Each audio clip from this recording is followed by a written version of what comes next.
Selamat pagi, selamat datang di bacaan hari ini, hari Minggu tanggal 10 Juli tahun 2022. Selamat datang di bacaan harian, bacaan umum untuk semua zodiak. Ambil hanya jika resonate, silakan lihat description box di bawah video ini untuk rangkuman bacaan hari ini. Saya juga perlu mengucapkan selamat Idul Adha buat yang merayakan dan untuk kita semua barangkali juga ya. Mudah-mudahan ini hari dimana kita paham bahwa untuk mendapatkan sesuatu yang terindah, satu yang tinggi, itu selalu ada pengorbanan kan. Insya Allah inti dari pesan untuk hari ini secara global adalah berkorban, mengorbankan yang paling kita cintai untuk mendapatkan semua yang terindah, dan ternyata yang kita korbankan itu sendiri pun tidak hilang, dia tetap ada di kita. Itu kan prinsipnya. Oke,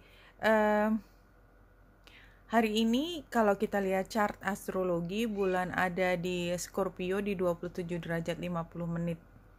Dan ini baru saja melewati masa yang sangat intens kemarin, dan barangkali juga kita masih merasakan karena bedanya juga hanya sekitar 8 derajat ya dari South Node, dan yang penting masih ada di Scorpio. Artinya memang intensitas emosi yang sangat tinggi itu masih dibawa pada posisinya, tidak hanya transit dengan yang lain. Dan sebenarnya tidak hanya dengan Scorpio-nya saja, karena sextile dengan Pluto yang retro pengaturnya Scorpio, maka memang emosi ini terasa natural ya, terasa natural. Jadi kalau menurut saya, jadi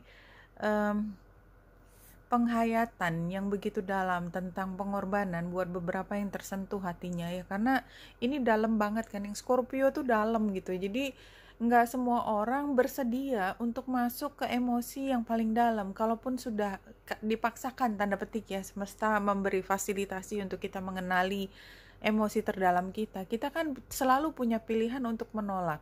Nah, ini karena rasanya natural gitu, kayak biasa aja, kayak kita nggak takut masuk kayak kita mau masuk ke gua gitu kan, siapa yang nggak takut ya, gelap, dan kita nggak tahu di dalam situ ada apa gitu kan, namanya juga Scorpio kan, kita nggak tahu di sebelah kita ada apa, gelap banget gitu. Tapi ketika kita dengan sukarela, kemudian kita membuang rasa takut, dan kita tahu bahwa itu juga bagian dari diri kita, gua itu, maka kita melangkah dengan penuh kesadaran, dan kita menemukan ternyata tidak semua prasangka kita yang buruk, yang mengerikan, yang menyakitkan itu sejauh apa yang kita pikirkan. Square-nya adalah dengan Saturnus, yaitu ketika kita melihat bahwa apa yang kita kenali bahwa itu adalah bagian dari diri kita paham, pada akhirnya kita harus mengembalikannya ke dunia sosial lagi. Pada akhirnya kita harus mempertanggungjawabkan apapun itu. Jadi kalau saya merasa bahwa ini kayak seorang yang udah dewasa gitu ya, pada masa kecilnya dia mengalami trauma, dia coping dengan merepress perasaan tersebut, dan dia melakukan hal-hal yang katakanlah untuk kompensasi dari rasa sakitnya itu, trauma kan, rasa sakit dengan hal lain. Dan ketika dia paham sekarang bahwa sebenarnya dia punya kebiasaan tidak baik, itu adalah sebenarnya copingnya dia, cara dia menyelesaikan masalah perasaan sakit hati yang luar biasa. Tapi somehow it happened, itu udah terjadi, dan oleh sebab itu kalau misalnya masih bisa diperbaiki, maka yang dia bisa lakukan adalah meminta maaf pada orang yang terkena dampak, yang sebenarnya bukan salahnya mereka, kita memperlakukan mereka buruk, tetapi itu adalah cara kita, seperti survivalnya kita supaya kita bisa melewati masa tersukar. Dan oleh sebab itu selain minta maaf, kita berterima kasih bahwa mereka pernah masuk dalam kehidupan kita, apapun yang terjadi di situ. Itu yang saya rasakan seperti itu. Dan di sini kita lihat bulan juga trine dengan Neptunus di Pisces, Saya pikir tadi untuk cerita tadi ambil hanya jika resonate, ketika kita pada akhirnya mampu berkomunikasi lagi dengan pihak tersebut, dan kadang-kadang pihak tersebut pun sudah nggak ada gitu ya, artinya kita memaafkan tidak hanya atau meminta maaf itu termasuk kepada diri sendiri dan menyerahkan kembali kepada semesta. Neptunus ya, Neptunus di Pisces ya, itu juga ada di rumahnya sendiri, sehingga kita merasa akhirnya mampu melepaskan beban yang begitu besar yang pernah kita injek masuk sampai ke bawah sadar muncul, dan kemudian kita bisa healing. Healing adalah termasuk salah satu energi dari air. Jadi ini adalah healing dari trauma masa lalu, ketika kita paham mengapa kita bertindak tidak rasional, menyakiti hati orang lain, diri sendiri, dan sekarang kita sadar itu penyebab utamanya apa, dan kemudian kita mencoba untuk meminta pengampunan, tanda petik apapun penyebutnya, mengembalikan menjadi seimbang kembali, dan itu adalah perasaan emosi yang paling dalam. Isn't that beautiful? Dan satu lagi di sini yang saya juga perlu sampaikan pada hari ini. Kita lihat Merkurius dan Lilith. Jadi tanggal 9 itu Merkurius masih di 7 derajat 59 menit Cancer, dan Lilith ada di 9 derajat 29 menit. Pada tanggal 10 ini Merkurius sudah ada di 10 derajat 5 menit, melampaui dari Lilith, dan oleh sebab itu di sini ada perasaan bahwa seaneh apapun, setabu apapun, seburuk apapun pada saat itu, sekarang kita sudah mampu mengatakannya. Bahkan pada masa lalu tuh kayak berhenti di tenggorokan gitu, kayak kita tercekat untuk bisa bicara. Kalaupun kita memaksakan bicara itu tumpah, kayak entah tiba-tiba mual luar biasa, atau tiba-tiba kita kayak menangis meledak dan terseguk-seguk sehingga impossible untuk ngomongin itu. Jadi ada sesuatu yang ditahan. Nah sekarang kita udah mampu, iya saya melakukan hal yang tidak terpuji pada saat itu misalnya, atau saya melakukan itu terpuji atau tidak itu tidak ada hubungannya, tetapi ini saya lakukan hal itu karena saya menutupi rasa sakit saya yang tidak bisa saya jelaskan, something like that. Jadi ini emosi yang sangat-sangat intens, dan ini ada kaitannya dengan seseorang ya, karena ini Merkurius itu square-nya dengan Jupiter, maka ini seperti tokoh ayah, tokoh suami, tokoh kakek, tokoh bos barangkali ya. Jadi ada pihak yang menekan dan dia punya kuasa untuk membuat kita berpikir kitalah yang salah, padahal sebaliknya tidak begitu kondisinya. Oke, entah kenapa saya ceritanya ini sangat psikoanalisis ya. Ini tipikal psikoanalisis, nggak tahu kenapa, tapi itu yang muncul di kepala saya pada saat ini.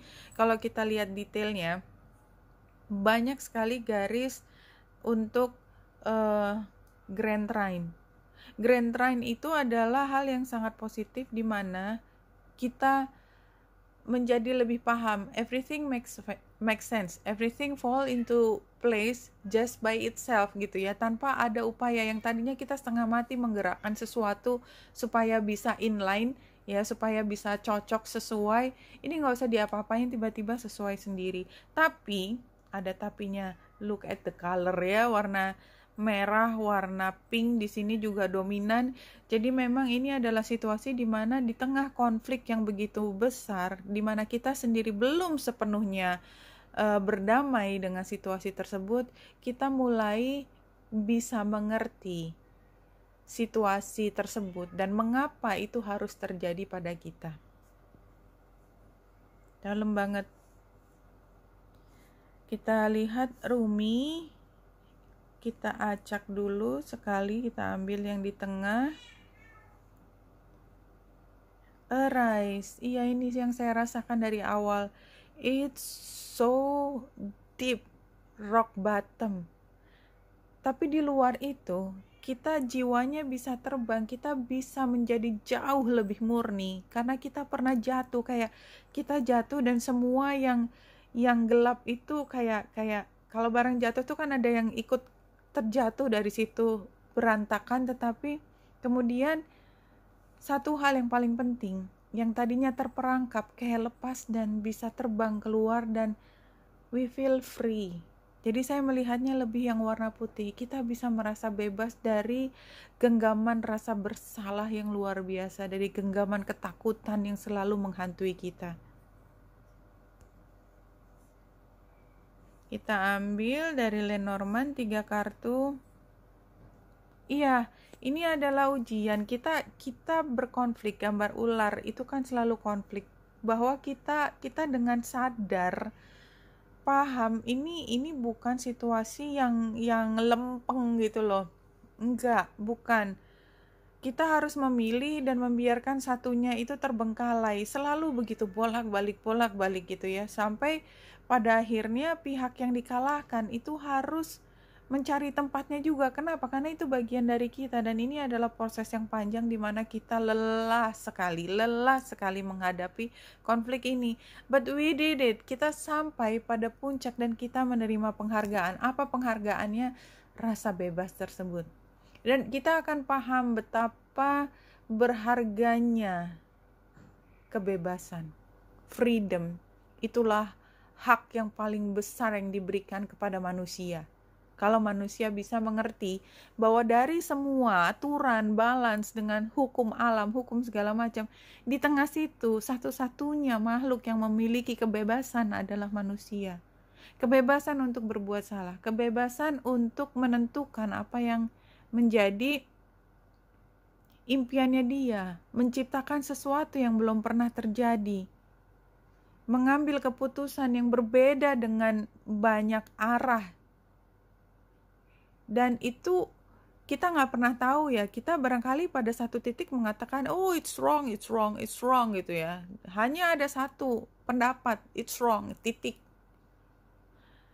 Saya kembali ke zaman Siti Maryam ketika dia hamil dan melahirkan. It's wrong, nggak ada lain, it's wrong gitu. Tapi zaman berubah dan kita tahu bahwa ada penjelasan lain daripada itu. Ya, jadi saya bukan bicara tentang itunya, tapi ketika di point of time tertentu, kita bisa mengatakan everything is wrong, nggak ada yang benar. Tapi di point of time yang berikutnya, di mana semuanya menjadi lebih jelas, it's a whole different story. Ya, tinggal kita mengikuti perkembangan tersebut. Jadi hitam putih itu kita bisa lihat di satu titik masa, tetapi di masa lain ketika semuanya terbuka, it's not that simple. Ada yang namanya rahasia. Ini energinya Scorpio. Ya, kayak misalnya kita dengar pimpinan negara, satu negara yang kemudian mengundurkan diri. Sebelum ada cerita tersebut keluar, saya belum lihat sini, sebelum cerita itu keluar kan kita memandang dengan cara berbeda sekarang. Setelah kita tahu, oh ternyata cerita di balik itu adalah apa. Tapi itu butuh waktu untuk energi Scorpio bekerja dan reveal, mengungkapkan apa yang di balik itu, bahwa pandangan kita terhadap persepsi kita, pengertian kita tentang satu hal, itu tidak pernah sesederhana apa yang tampak keluar. Seperti itu sih. Oke, anyway, kalau kita lihat dua kartu dari Spirit Animal, pertama adalah The Miracles are Endless. Keberlimpahan. Semuanya ada, dan di sini ditambah there is always enough. Ada batasnya. Jadi ini kalau digabung dua, ini is so beautiful nih ya kartunya ya.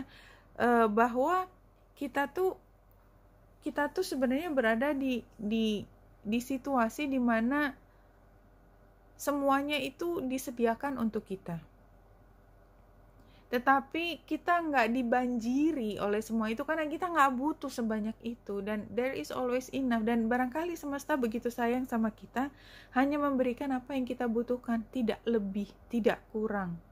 Dan kalau kita bisa menghayati itu, maka kita terbebas dari rasa ingin ngomel, membanding-bandingkan. Oh come on, the most toxic thing ya di dalam kehidupan spiritualitas kita adalah kedengkian. Dan kedengkian itu datangnya dari mana? Tidak merasa cukup. Tidak merasa cukup di situasi yang orang lain, ya ampun, dia udah punya semua kok, ya masih bisa ya dia ngambil sesuatu yang bukan miliknya dia, kayak gitu kan. Itu kan kalau orang luar ngelihatnya gampang banget, apalagi setelah revelation, setelah lewat Scorpio. Tapi ketika orang tersebut di dalam, yaitu banyak demon yang menggodok pikirannya dia sehingga dia mengambil sesuatu yang bukan miliknya dia.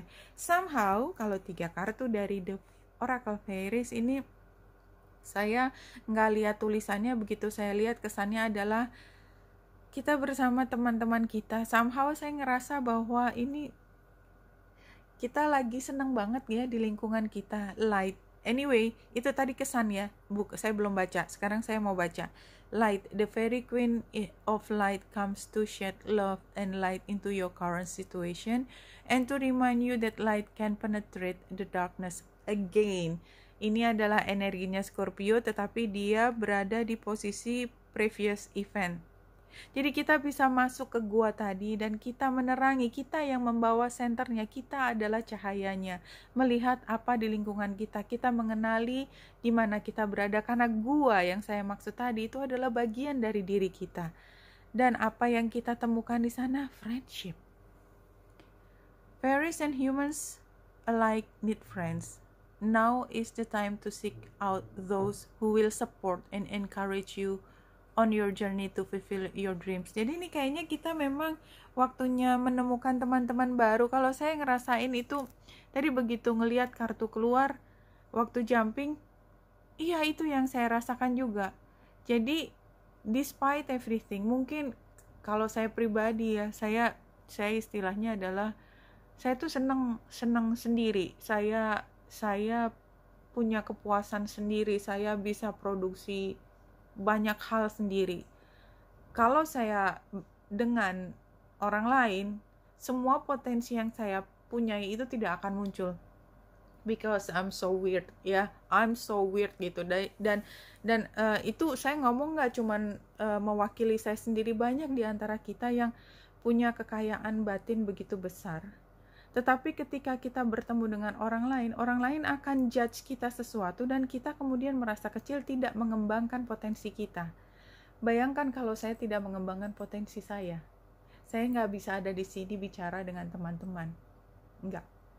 Jadi kadang-kadang memang kita perlu sendiri, dan itu adalah saat saya ketika sendiri. Saya bilang saya lagi pengen di Menara Gading, saya nggak terlalu pengen ketemu banyak teman-teman. Bukan berarti saya tidak sayang mereka, malah sebaliknya saya sangat sayang mereka, tetapi saya tidak bisa terlalu lama dengan mereka. Kenapa? Karena sebagian dari hati saya memanggil saya, mengatakan bahwa hey, kamu perlu untuk mengeluarkan semua potensimu. Apakah saya sedih melihat teman-teman saya bergembira, bercandaria bersama dan saya tidak ikut? Iya. Tapi saya juga tidak sesedih itu ketika saya menemukan apa yang terindah di dalam diri saya bisa muncul. It's so satisfying buat saya. Dan saya seperti tadi mengatakan bahwa tidak semua orang juga fokusnya adalah pertemanan, termasuk saya. Tapi pada saat ini kayak saya diingatkan lagi, hey, sebagian dari jiwamu itu membutuhkan teman-teman. Tahukah kamu kalau kamu ketemu teman-teman itu memberi nuansa baru, memberi asupan yang sangat positif terhadap perkembangan jiwamu, dan kamu lebih mengenal dunia, dan kamu tidak harus berpikir semua adalah tentang dirimu gitu kan. Kayak saya juga diingatkan kadang-kadang I'm so focus into me gitu, into myself, and I'm very happy with that. Tapi enggak gitu. Kamu juga bisa kok happy bersama teman-teman, dan ini adalah saatnya ketika saya menemukan kepuasan. Saya pakai subjeknya saya karena saya merasakan sekali energi ini, dan kayaknya sih ini sebenarnya pesannya tidak hanya buat saya. Mudah-mudahan ya ketika kita menemukan bahwa kita juga bisa menemukan kebahagiaan, tumbuh dan berkembang bersama orang-orang di sekitar kita. So beautiful, no? Magical blessing. What else? Dan kita lihat ini bersama. Dengan rambutnya yang pirang, yang merah, yang hitam. Itu penggambaran bahwa kita punya cara berpikir yang beda, tetapi kita melihat ke satu titik yang sama. Isn't that very beautiful? It's nice, no? Kita ketemu dengan soulmates kita, whatever, romantic atau bukan romantic. Oh. Kita lihat yang di belakang ini. Oke. Situasinya secretive, withdrawn, ignoring, intuition, gossip. Ini kebalikan dari semua idealisme tentang pertemanan. Karena sekretif itu kan tadi energi Scorpio juga. Energi Scorpio itu bisa antara kita dengan diri kita sendiri ketika kita tidak mampu mengenali hasrat, dorongan dari dalam diri kita. Tetapi ini juga bisa tentang kita dengan orang lain ketika kita atau orang lain punya rahasia yang begitu besar. Ini situasinya seperti itu, situasi tentang rahasia. Dan ini sudah berlangsung lama karena tidak ada yang berani membongkar. Advice-nya adalah contribution. Iya, itu adalah tentang membahas, jadi membicarakannya. Inner dialog kalau kita dengan diri kita sendiri atau kita dengan bantuan profesional untuk lebih mengenal diri kita sendiri. Outcome-nya adalah wow, what is this? Unhealthy choice, cautious. Iya, ini adalah kalau saya merasa ini adalah situasi di mana masih butuh proses panjang sampai kita mampu kembali menjadi pribadi yang sehat setelah kita ada proses tanda petik melahirkan. Jadi kayak kita tuh udah lama ya, ini saya balik ke cerita psikoanalis yang saya sudah bicara mulai di depan itu. Ketika kita punya trauma masa lalu, somehow semesta memberi fasilitasi kepada kita untuk memahami bahwa tindakan kita yang tidak rasional itu ada dasarnya dari trauma-trauma masa lalu. Dan untuk menutupi rasa sakit yang luar biasa di dalam hati dengan semua beliefs keyakinan, kepercayaan yang ditanamkan kepada kita bahwa yang kita lakukan semua adalah salah. Pada akhirnya kita terbuka, difasilitasi untuk dibedah tanda petik. Bedah adalah Scorpio juga.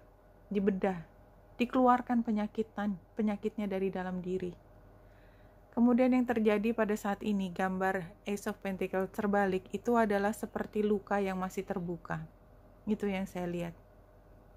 Dan luka yang terbuka itu sangat-sangat rentan untuk infeksi baru. So be very careful. Take care of yourself. Dan itu saya nggak bicara tentang fisik saja, tetapi lebih ke emosi kita. Kalau kita tidak take care kondisi psikologis kita setelah dibongkar, itu bisa berantakan. Oleh sebab itu kita butuh waktu untuk reorganisasi perasaan kita, mengembalikan ke tempatnya supaya tidak terbuka lagi untuk hal yang kira-kira mirip, penyakitnya sama, masuk di dalam situ, malah tambah-tambah yang lama belum sembuh, ada yang baru. Enggak. Jadi ini seperti diingatkan, ini secara psikologis saya bicaranya ya. Kalau kita sudah berani membuka diri untuk mulai bicara tentang trauma masa lalu, jangan anggap ini sebagai satu hal yang bisa didiamkan gitu saja. Jadi kita butuh waktu, buat beberapa butuh untuk menangis lebih lama, kita butuh teman, kita butuh, kalau nggak ada teman, kadang-kadang memang kita harus lakukan sendiri ya. Kita butuh untuk mencari cara supaya kita bisa jadi secara kognitif dulu kita memahami situasi. Yang kedua adalah bagaimana kita mengelus hati kita, apapun caranya, dengan cara yang positif, yang sehat, bahwa ini adalah luka di mana ini bukan salah kita. Secara perlahan, itu memang kognitif utamanya ya, secara perlahan kita memberi keyakinan pada diri kita, this is not our fault.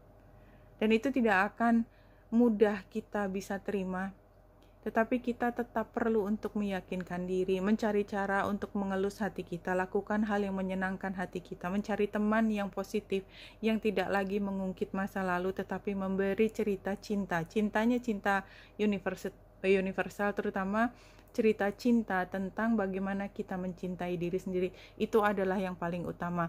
Belajar mencintai diri sendiri itu adalah yang paling basic dari semua proses healing. That's the only way. Love yourself. Love yourself first. Sebelum kita mampu mencintai pihak lain, kita nggak akan bisa mencintai orang lain dengan proper buat diri kita maupun orang lain kalau kita tidak terlebih dahulu mampu mencintai diri kita apa adanya. Today, tell yourself, I am always wrapped in the arms and love of spirit. Dan kita di sini jelas langsung dijawab adalah ambil cinta itu dari Yang Maha Kuasa. Dan kita perlu yakin bahwa kita tuh selalu dipeluk, dipeluk dalam cahaya. Saya nggak tahu, saya juga jadi emosional banget ya. Dan